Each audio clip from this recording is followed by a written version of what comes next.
प्रत्येकालाच आपले आजोळ प्रिय असते आणि आजोळी जाण्याची ओढ असते. मलाही माझे आजोळ कापू अत्यंत प्रिय आहे. आजी, आजोबा, मावशी या नात्याबरोबरच मला आजोळी मामाकडे जाण्याची ओढ लागते. दक्षिण भारतातील उडुपी जिल्ह्यातील पश्चिम समुद्र किनाऱ्यावर असणारे एक छोटेसे खेडे, ते म्हणजे माझे कापू आजोळ. दिवाळीची सुट्टी, मे महिन्याची सुट्टी कधी लागते आणि कधी आजोळी जाते, असे मला नेहमीच होते. तो तेथील सुंदर समुद्रकिनारा, नारळी पोफळीच्या बागा, नागबन आणि निसर्गरम्य परिसर सारे मला साद घालू लागतात. दिवाळीची सुट्टी लागली की मला डड्डाच्या गावाला जायची ओढ लागते आणि मन डड्डाच्या गावाकडे जाण्यासाठी आतुर होते.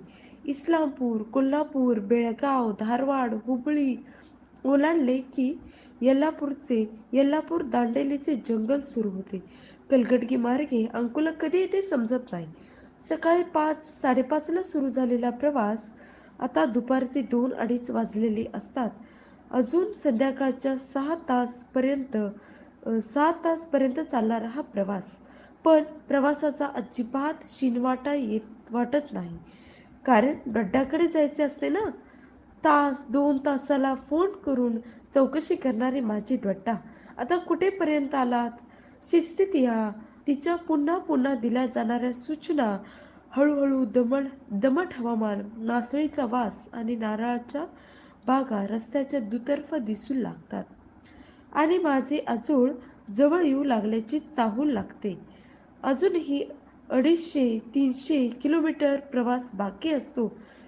गोकर्ण, महाबळेश्वर, मुर्डेश्वर या मार्गावरून जाताना कारवारच्या पुढे कुंदापूरपासून दक्षिण कर्नाटक जिल्हा सुरू होतो. कुंदापूर, उडुपी ओलांडले की मंगलोरच्या दिशेला अरबी समुद्र किनाऱ्यावर बसलेले एक सुंदर खेडे म्हणजे माझे आजोळ कापू. कापू हे दक्षिण भारतातील कर्नाटक राज्यातील उडुपी जिल्ह्यातील एक सुंदर खेडे आज तालुक्याचे ठिकाण झाले आहे. कापू उडुपीच्या पुढे 13 किलोमीटरवर आहे. कन्नड, तुळू आणि कोकणी या भाषा बोलल्या जाणारा हा मंगलोरपर्यंतचा भाग बहुतांशी लोक तुळू भाषा बोलतात. जवळपास मंगलोरपर्यंत सर्व जाती-धर्माचे लोक तुळू बोलतात. नैसर्गिक साधनसंपत्तीने संपन्न असणारा तसेच आर्थिकदृष्ट्या संपन्न असणारा हा प्रदेश तुळुनाड म्हणूनही ओळखला जातो. तसेच दक्षिण कर्नाटक म्हणूनही ओळखला जातो. माझ्या आजीला म्हणजेच डड्डाम्माला मी डड्डा म्हणते आणि डड्डा लाडाने चिनू म्हणते. कारवार, कुंदापूर ओलांडले की मासळीचा वास अधिक तीव्र होऊ लागतो आणि समुद्र किनारा जवळ आल्याची जाणीव होऊ लागते. कुंदापूरच्या पुढे समुद्र किनाऱ्यावरून जाणारा हायवे, समुद्राची मजा आणखीनच वाढते आणि डड्डाचे गाव जवळ आल्याचे जाणवू लागते. पुन्हा डड्डाचा फोन येतो, अंधार वाढू लागलाय, कुठपर्यंत आलात?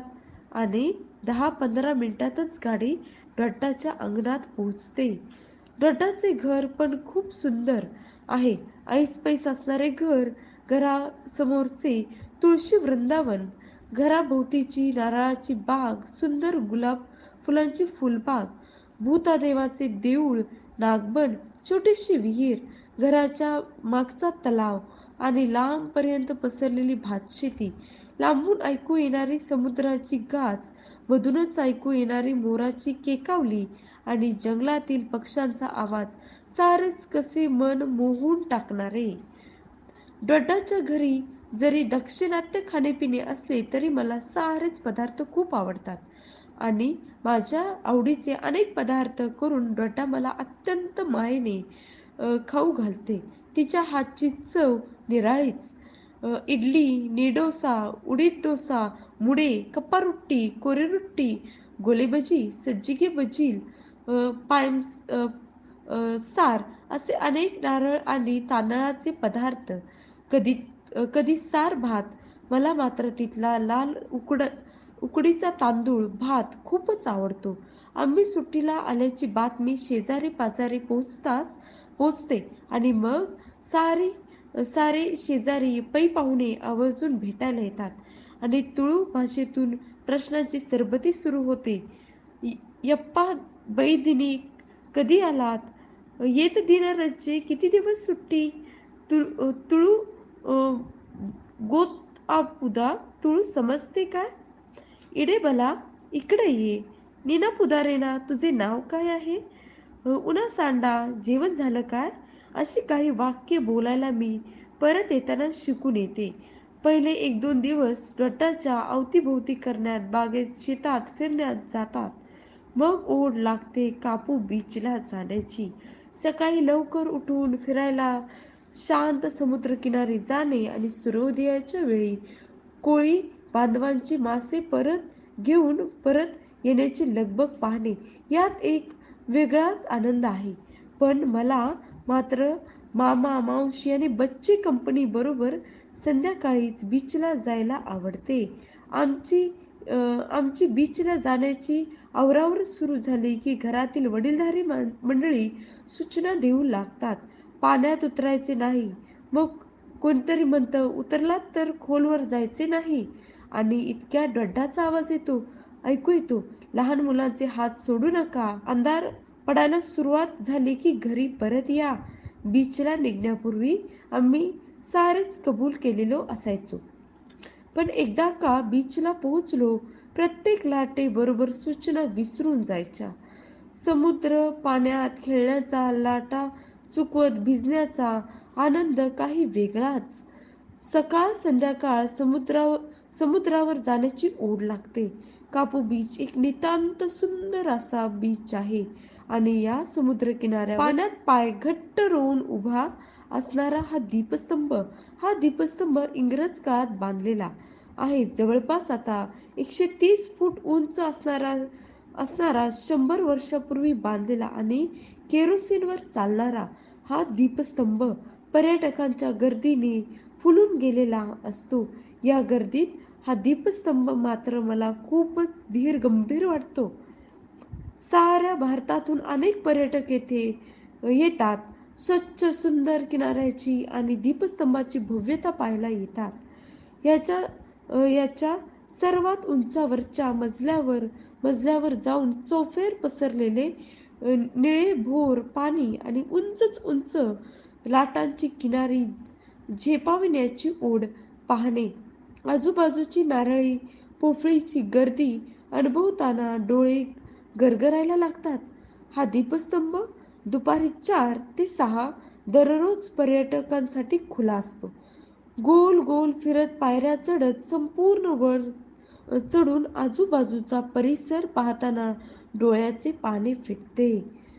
या साऱ्या आनंदात सूर्य काही अस्ताला जाऊ नये असेच आम्हाला वाटते आणि अचानक सूर्य अस्ताला जाऊ लागला.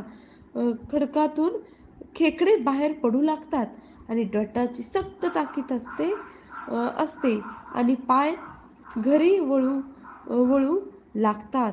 उद्या पुन्हा यायचे असे ठरवत सारे परत फिरतो. कापूला गेल्यावर सकाळ संध्याकाळ समुद्रकिनारी जाऊन देखील मन काही भरत नाही.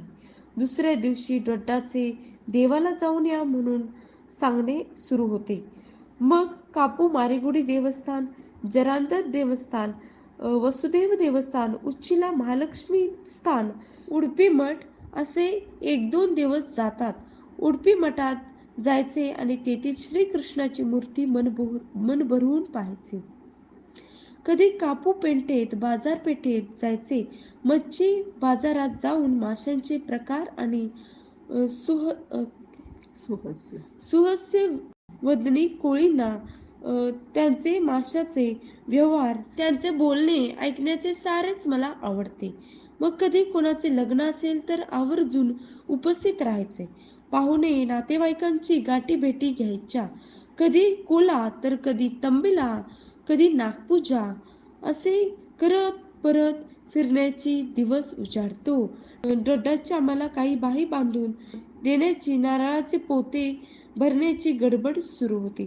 दड्डाचे पाणावलेले डोळे, गहिवरलेला स्वर. माझे 86 वर्षाचे दड्डा पुन्हा लवकर सुट्टीला यायचे म्हणून परत सांगत असते. दड्डाचा तो मायेचा स्पर्श, दड्डाचा तो आवाज, समुद्राची गाज, नितांत सुंदर निसर्ग समुद्र किनारा, हिरवागार शेती, साधीसुधी माणसे या साऱ्या आठवणी मनात साठवत नटाच्या घरातून बाहेर पडते ते पुढच्या सुट्टीची वाट पाहत.